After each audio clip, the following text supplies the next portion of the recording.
السلام علیکم ورحمۃ اللہ وبرکاتہ۔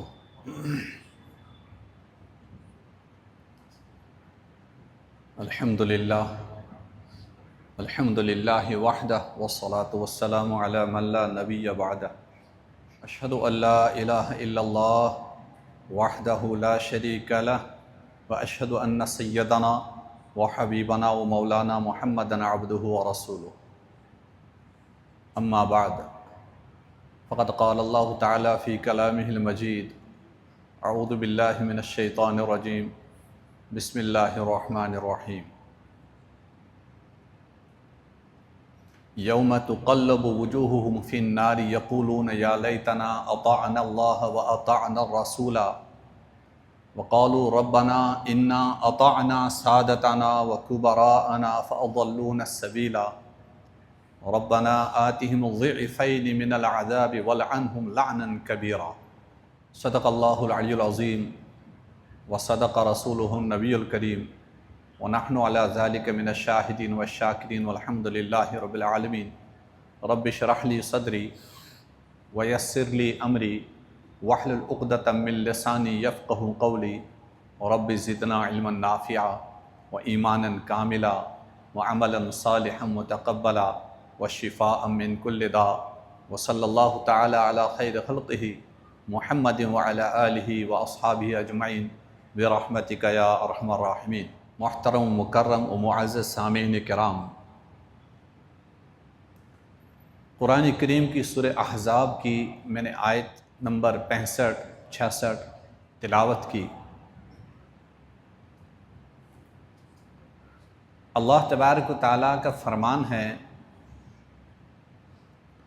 یوم تقلب وجوہہم فی النار یقولون یا لیتنا اطعنا اللہ واطعنا الرسول۔ جس دن اللہ تبارک و تعالی قیامت کے دن اپنے نافرمانوں کو الٹے منہ جہنم میں ڈال دیں گے،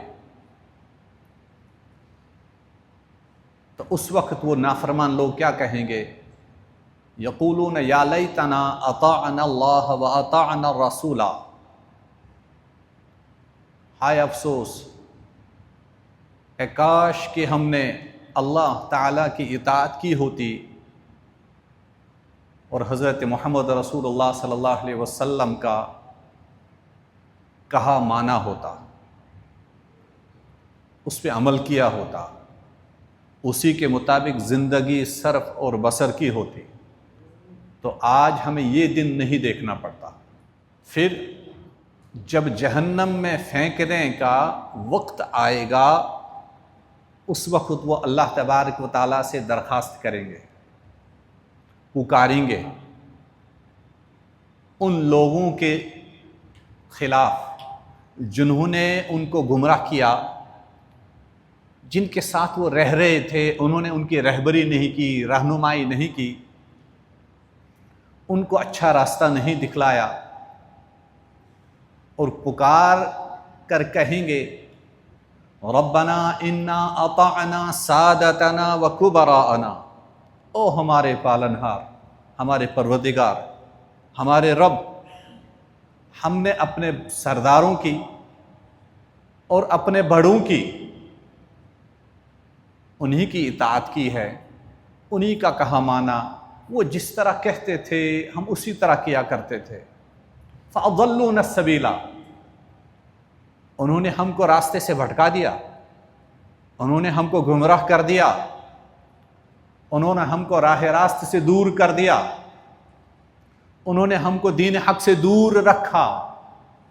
ربنا آتِهِمْ ضِعْفَيْنِ مِنَ الْعَذَابِ، اے ہمارے پروردگار ان کو دوہرا عذاب دے دیجئے، دگنا عذاب دے دیجئے، ڈبل عذاب دے دیجئے۔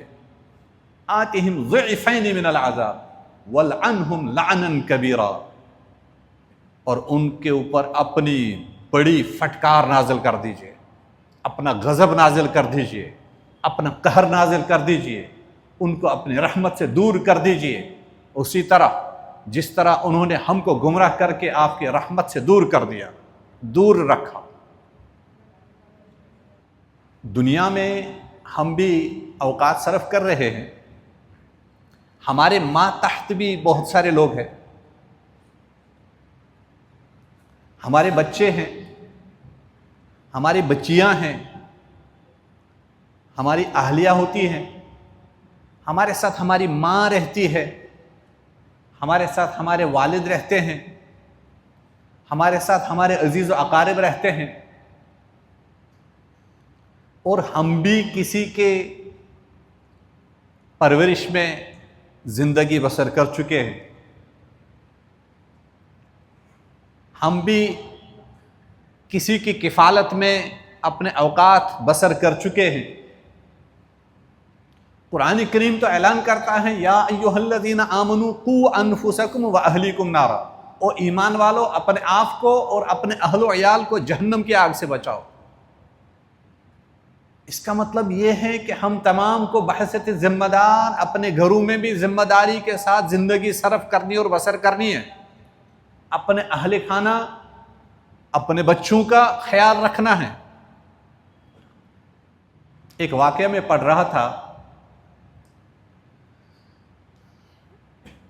یہ ایک لڑکی کی جس نے BA پاس کیا، اس کی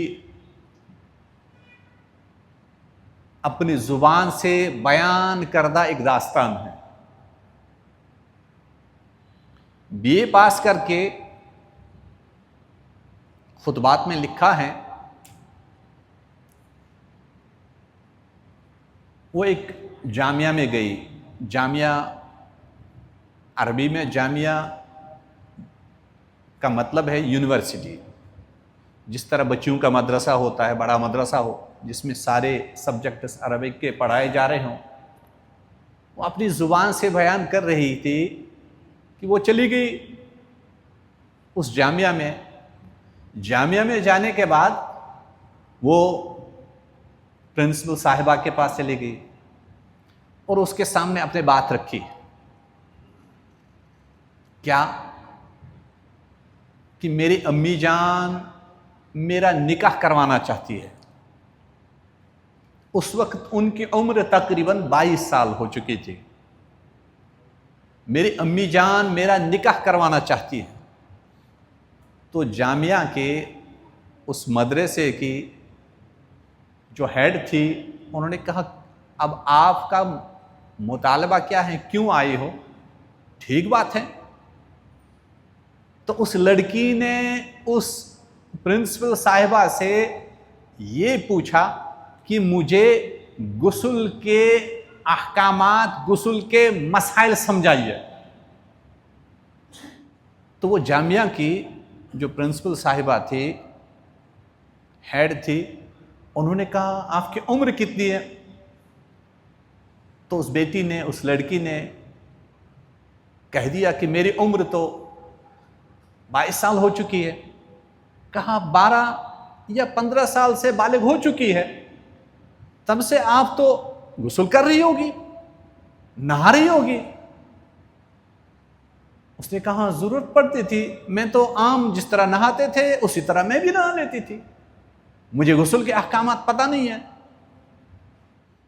آپ اندازہ لگائیے 7 سال سے 9 سال سے ہمارے گھر کی بیٹی، وہ بھی ہماری بیٹی ہے، جس نے یہ اپنے زبان سے یہ حالات بیان کیے، یہ مسائل بیان کیے، یہ داستان بیان کی، اس طرح یہ تو کتاب میں آیا ہے، اس طرح تو ہزاروں ہمارے گھروں کے اندر بیٹیاں ہیں اور ہوں گی۔ کالجوں میں جا رہی ہیں، یونیورسٹی میں جا رہی ہیں، اسکولوں میں جا رہی ہیں، کچھ نہیں بھی جا رہی ہیں۔ یہ تو پڑھے لکھے بچیوں کا حال ہے۔ تو 8 سال 9 سال 7 سال اس نے تو نمازیں بھی پڑھی ہوگی، اس نے قرآن کی تلاوت بھی کی ہوگی، اس نے روزے بھی رکھے ہوں گے،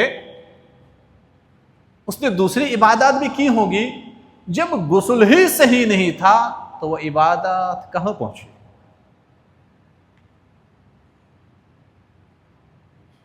اس بچی کے ذمہ دار کون ہیں؟ اس بچی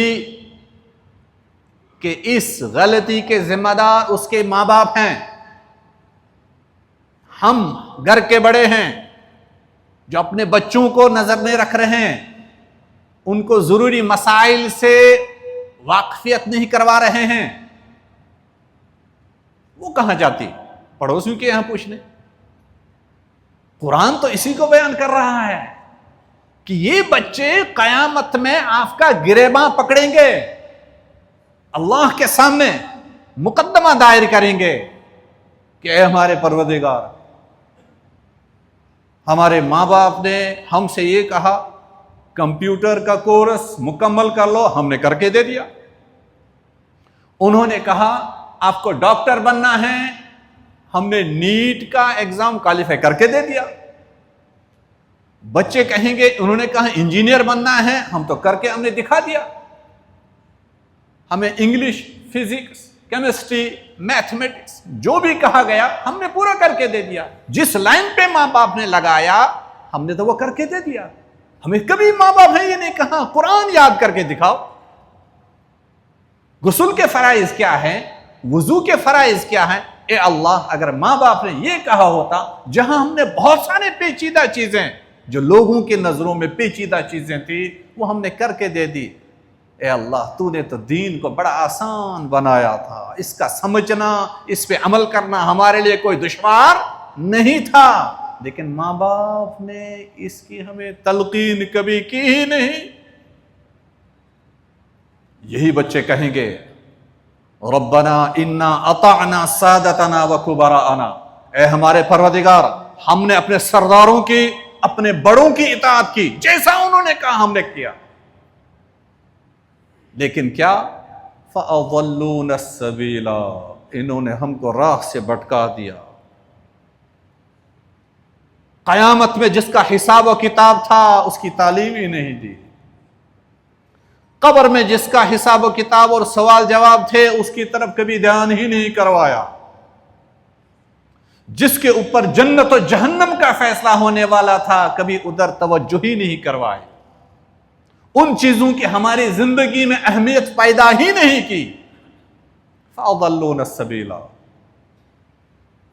یہی بچے کہیں گے، پھر یہی بچے کہیں گے، یہی ہمارے ماتحت رہنے والے لوگ یہی کہیں گے، یہی بیوی اپنی شوہر کے بارے میں کہے گی، یہی بیٹی اپنے باپ اور ماں کے بارے میں کہیں گے ربنا آتِهِمُ الضِّعْفَيْنِ مِنَ الْعَذَابِ، اے اللہ آج ان کی وجہ سے اب جہنم ہمیں دیکھنا پڑ رہا ہے، انہیں دگنا عذاب دے دیجئے، وَلْعَنْهُمْ لَعْنًا كَبِيرًا، اور ان کے اوپر بہت بڑی لعنت نازل کر دیجئے۔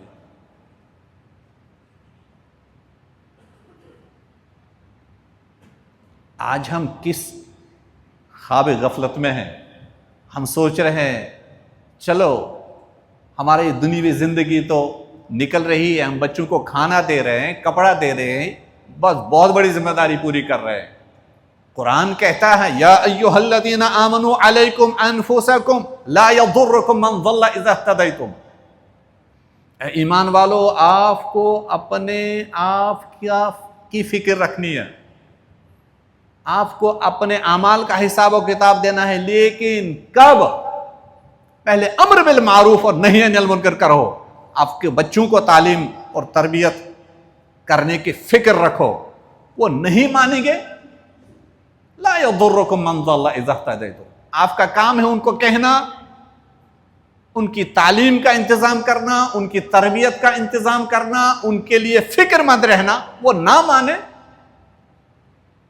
پھر آپ کے اوپر ان کا وبال نہیں آئے گا، لیکن آپ کی موجودگی میں آپ دیکھ رہے ہو آپ کی فیملی، آپ کے بچے، آپ کے دوست احباب، آپ کے رشتہ دار گمراہی کی طرف جا رہے ہیں، گمراہی کا راستہ اختیار کر رہے ہیں، اور آپ کی پیشانی پہ بل تک نہیں آتا، اور پھر سوچو گے اللہ کے غضب اور قہر سے بچ جاؤ گے، غفلت میں بیٹھے ہو۔